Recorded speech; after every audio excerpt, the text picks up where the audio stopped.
सिवान में चुनाव को लेकर जिला प्रशासन अलर्ट है। चुनाव को लेकर सारी तैयारियां पूरी कर ली गई है। सिवान डीएम एसपी ने बताया है कि सिवान लोकसभा क्षेत्र में 6 विधानसभा है, तो वहीं महाराजगंज लोकसभा क्षेत्र में 2 विधानसभा में चुनाव की तैयारी पूरी कर दी गई है। बूथ पर फोर्स मजिस्ट्रेट UIE टीम का गठन किया गया है। सोशल साइट सहित असामाजिक तत्वों पर पैनी नजर रखी जा रही है। सिवान में शांतिपूर्ण और निष्पक्ष चुनाव को लेकर मतदान कर्मियों और सुरक्षा कर्मियों को कई तरह के दिशा निर्देश दिए गए हैं ताकि सिवान में निष्पक्ष और शांतिपूर्ण चुनाव करवाई जा सके। दरअसल सिवान लोकसभा का चुनाव लड़ाई काफी दिलचस्प है और यहाँ त्रिकोणीय मुकाबले की सूरत दिख रही है।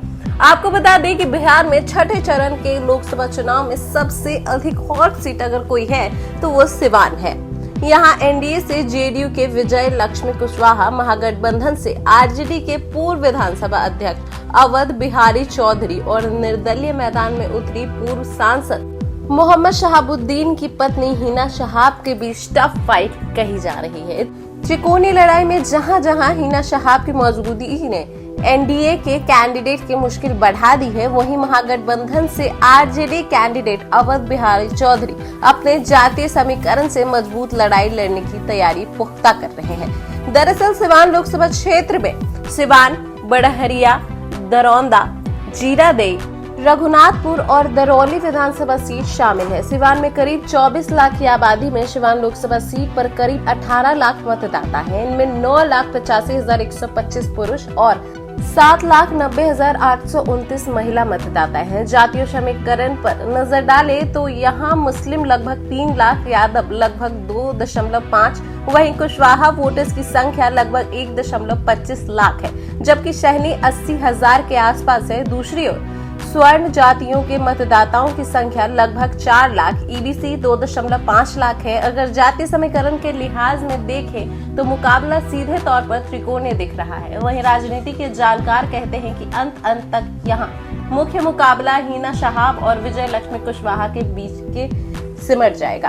ऐसा इसलिए होगा क्योंकि शहाब राजद की पृष्ठभूमि से और इस क्षेत्र में मुस्लिम यादव गठजोड़ में बिखराव तय है। दूसरी ओर सियासत के जानकारों के अनुसार मुस्लिम मतदाता पूरी तरह से हिना शहाब के साथ नजर आ रहे हैं और कुछ स्वर्ण मतदाताओं झुकाव हिना शहाब की एनडीए की लड़ाई और भी मजबूत होती दिख रही है। दूसरी ओर विजय लक्ष्मी के पति रमेश सिंह कुशवाहा जीरादेई से विधायक रहे हैं। उनकी छवि शुरू से ही माले के नेता के रूप में उभर कर सामने आती रही है। इस कारण उन्हें चुनाव में सवर्ण वोटरों की नाराजगी का सामना करना पड़ रहा है।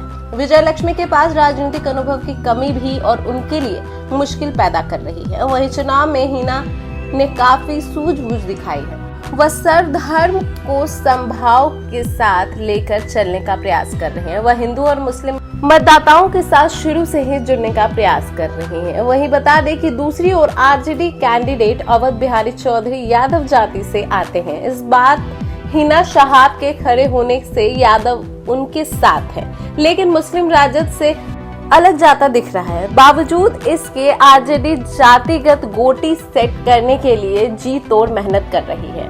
MY समीकरण के मिसफिट होने से मुश्किल जरूर है। हालांकि वोटिंग वाले दिन तक मुकाबला क्या रुख लेता है यह देखने वाली बात है, लेकिन त्रिकोणीय मुकाबले की चर्चा के बीच मोदी फैक्टर की भी चर्चा काफी है। दरअसल एनडीए कैंडिडेट विजय लक्ष्मी कुशवाहा को पीएम नरेंद्र मोदी और सीएम नीतीश कुमार के चेहरे का भी साथ है।